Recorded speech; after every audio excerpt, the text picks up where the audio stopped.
وقت جیسا کہ آپ جانتے ہیں کہ ہم مختلف ٹاپک پہ وقتاً فوقتاً بات کرتے رہتے ہیں، اور آج ہم بات کریں گے، جیسے آپ سب نے ایک بہت ہی مشہور مقولہ سنا ہوگا کہ تندرستی ہزار نعمت ہے، لیکن اس کی سمجھ ہمیں اس وقت زیادہ بہتر طریقے سے آتی ہے جب ہم کسی بیماری میں مبتلا ہوتے ہیں، تو پھر ہم صحیح معنوں میں سمجھتے ہیں کہ تندرستی انسان کے لیے کتنی ضروری ہے۔ تو آج ہم بات کریں گے مختلف بیماریوں کے بارے میں کہ بیماریاں کتنی قسم کی ہیں، ان میں سے کون کون سی زیادہ ڈینجرس اور لائف تھریٹنگ ہو سکتی ہیں، کن سے آسانی سے بچا جا سکتا ہے۔ تو سب سے پہلے تو ہم دیکھیں گے کائنڈ آف ڈیزیزز کے بارے میں کہ بیماریاں ہیں کتنی قسم کے۔ تو بیماریوں کی جو بیسک قسمیں وہ 4 ہیں، یعنی اس میں سب سے پہلی جو ہے وہ آپ کی ہے انفیکشن ڈیزیزز ہیں۔ وہ بیماریاں جو کسی وائرس، بیکٹیریا یا پیراسائٹ کی وجہ سے پھیلتی ہیں، وہ ساری انفیکشن ڈیزیزز ہوتی ہیں۔ نمبر 2 پہ آتی ہے آپ کی جینیٹک یا موروثی بیماریاں ہم کہہ سکتے ہیں، جو فیملی ٹو فیملی ٹرانسفر ہوتی ہیں، جس میں خاص طور پہ ڈائبٹیز ہے، ہائپر ٹینشن وغیرہ ہے۔ ویسے تو آج کل بہت ساری بیماریاں لگتا ہے کہ جینیٹک ہی ہیں جو فیملی ٹو فیملی کنورٹ ہو رہی ہیں۔ نمبر 3 پہ آپ کی آتی ہیں ڈیفیشنسی ڈیزیزز، جیسے کہ نام سے ظاہر ہے کہ کسی چیز کی ڈیفیشنسی یا کمی سے پیدا ہونے والی بیماریاں، جس کی کامن مثال جو ہے آئرن ڈیفیشنسی سے پیدا ہونے والا انیمیا وغیرہ۔ اور نمبر 4 پہ ہیں سائیکولوجیکل ڈس آرڈر، سائیکولوجیکل بیماریاں جس میں آپ کے مینٹل ڈس آرڈر وغیرہ ہیں۔ تو آج ہم سب سے جو کامن آج کل ہے، جس میں جیسے سردی کی وجہ سے بہت سارے لوگ بہت سی انفیکشن ڈیزیزز کا شکار ہیں، تو آج ہم بات کریں گے انفیکشن ڈیزیزز کے بارے میں کہ انفیکشن ڈیزیزز کیا ہیں، کیسے پھیلتی ہیں اور ان سے کیسے بچا جا سکتا ہے۔ کیونکہ انفیکشن ڈیزیزز سے بچنے کے 2 ہی طریقے ہیں، یا تو آپ صفائی کا خاص خیال رکھیں، اپنے کھانے پینے کا، اپنے رہن سہن کا، اپنے ارد گرد کے ماحول کا۔ نمبر 2، آپ کی امیونٹی جو ہے وہ اسٹرانگ ہونی چاہیے۔ سب سے زیادہ امیون سسٹم اگر آپ کا اسٹرانگ ہے تو آپ بہت سی انفیکشن ڈیزیزز سے بچ سکتے ہیں۔ آگے اب ہم دیکھتے ہیں کہ انفیکشن ڈیزیزز کی بھی 4 قسمیں ہیں، یہ کس وجہ سے پھیلتی ہیں۔ تو اس میں ایک وائرل انفیکشن ہے، نمبر 2 بیکٹیریل انفیکشن ہے، نمبر 3 پہ آپ کی آتی ہے فنگل انفیکشن ہے، اور اسی طرح پیراسائٹ سے پیدا ہونے والی انفیکشن ہے۔ وہ کامن جو ہے وہ آپ کی وائرل انفیکشن ہے، جیسے وائرل انفیکشن میں کامن کولڈ ہے، فلو، انفلوئنزا وغیرہ ہے۔ اسی طرح بیکٹیریا سے پیدا ہونے والی جو بیماریاں، اس میں آپ کے ٹی بی ہے، نمونیا ہے، جو کہ آج کل بہت زیادہ پھیلا ہوا ہے، نمونیا ہے۔ اس طرح گیسٹرو انٹرائٹس ہے آپ کا، جس میں ڈائریا وغیرہ اور پیٹ خراب ہونا۔ اس کے علاوہ گنوریا اور سیکسول ٹرانسمیٹڈ بہت ساری ڈیزیزز جو ہیں وہ بیکٹیریل ہوتی ہیں۔ نمبر 3 پہ آپ کی آتی ہیں پیراسائٹ ڈیزیزز۔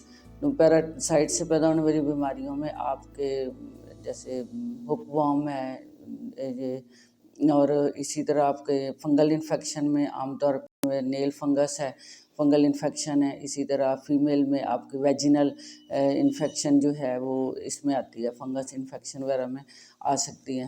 ہم بات کر رہے تھے انفیکشن ڈیزیزز کے بارے میں، تو ان سے ہم انفیکشن ڈیزیزز سے کیسے بچا جا سکتا ہے، اور ان سے اپنی اس کی کیا پریکاشن ہے، اور اس کے سمٹمز کیا کیا ہو سکتے ہیں۔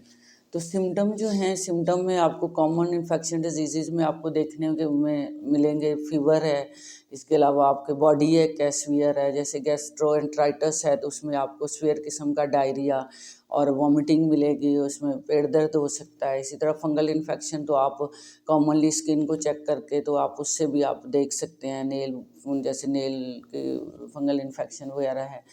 تو ان سے اب ہم دیکھتے ہیں کہ ان سے ہم بچ کیسے سکتے ہیں۔ تو سب سے پہلے تو آپ کو جس چیز کا خیال رکھنا ہے وہ آپ کو اپنے کھانے پینے کا خیال رکھنا ہے، کیونکہ یہ جتنی جو بیکٹیریل وائرل ڈیزیزز ہیں، یہ کسی پیتھوجین یا بیرونی ہارمفل ایجنٹ کے باڈی میں داخل ہونے کی وجہ سے پیدا ہوتی ہیں۔ تو اگر ہمارے نیل صاف نہیں ہیں، یا ہم باہر سے کھانا کھا رہے ہیں اور صاف کھانا نہیں ہے، پانی صاف نہیں ہے، تو اس سے یہ بیماریاں ہم کیچ کر سکتے ہیں۔ تو لہٰذا سب سے پہلے تو اس بات کا خیال رکھا جائے کہ ہمیں اپنے گھر کا کھانا کھائیں، صاف ستھرا کھانا کھائیں، اپنے ارد گرد کے ماحول کو صاف رکھیں، اپنے جسم کی صفائی کا خاص خیال رکھیں۔ اور نمبر 2 پہ ہم جو ہے وہ اپنی امیونٹی کو اسٹرانگ کریں، ایسی فوڈ لیں، ایسی چیزیں لیں جس سے ہمارا امیون سسٹم جو ہے اسٹرانگ ہو۔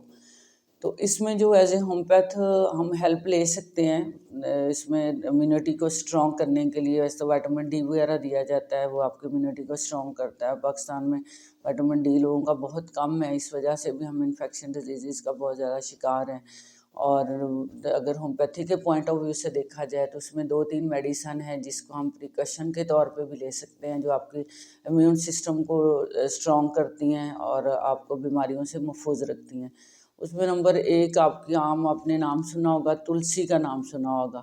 تو تلسی سے ایک ہومیوپیتھک مدر ٹنچر تیار ہوتا ہے، اوسیمم سینگ۔ تو یہ اوسیمم سینگ جو یہ بہترین آپ کا ہے، ایسے سمجھ لیں اینٹی بائیوٹک ہے ہومیوپیتھی کی۔ اسی طرح نمبر 2 پہ ہے ہربل، وہ گلوئے اس کو کہتے ہیں، اور ہومیوپیتھی میں اس کا مدر ٹنچر تیار ہوتا ہے ٹینوسپورا کے نام سے۔ اس کو بھی ہم پریکاشن کے طور پہ یا امیونٹی کو اسٹرانگ کرنے کے لیے ہم لے سکتے ہیں۔ اور نمبر 3 پہ سب سے اہم ہماری بہت اچھی سمجھ لیں ہومیوپیتھی کی اینٹی بائیوٹک ہے ایکینیشیا۔ تو یہ 2-3 میڈیسن ہیں، ان کو اگر ہم وقتاً فوقتاً اپنی وہ لیں، جیسے آج کل انفیکشن ڈیزیزز ہے، تو ان تینوں دوائیوں کو اگر ہم دن میں 1 دفعہ لے لیں تو نہ صرف ہماری امیونٹی اسٹرانگ ہوگی بلکہ ہم بہت ساری بیماریوں سے اپنے آپ کو محفوظ رکھ سکتے ہیں۔ تو لیکن پھر وہی میں کہوں گی کہ آپ اپنے طور پہ کوشش نہ کریں، اپنے طور پہ آپ کوشش کریں کہ آپ اپنے جو خیال رکھ سکتے ہیں اپنی صفائی کا، اپنے ارد گرد کے ماحول کا، اور بیماریوں سے بچنے کے لیے باقی آپ اپنے کسی قریبی ہومیوپیتھ ڈاکٹر کے پاس جا کے اگر آپ گھر میں دیکھتے ہیں کہ انفیکشن ڈیزیزز بہت زیادہ ہیں، کیونکہ یہ ایک سے دوسرے کو بھی لگنے والی بیماری ہے نا۔ تو جیسے فلو ہے، کامن فلو ہے، تو آپ نے دیکھا ہوگا اگر گھر میں ایک ہوتا ہے تو دوسرے کو بھی ہو جاتا ہے۔ تو اس میں سنیزنگ وغیرہ ہے تو اس میں ماسک وغیرہ پہنیں، اور اگر ایک بندے کو ہو گیا تو اس کو کوشش کرنی چاہیے کہ دوسرے لوگوں سے تھوڑا وہ اپنے آپ کو الگ رکھے۔ تو اس طرح سے ہم ان چیزوں سے بچ سکتے ہیں اور اپنے آپ کو صحت مند رکھ سکتے ہیں، اور صحت مند رہنے کے لیے ہمیں اتنی ایفرٹ، اتنی کوشش ضرور کرنی چاہیے۔ آپ کا بہت شکریہ۔ اللہ حافظ۔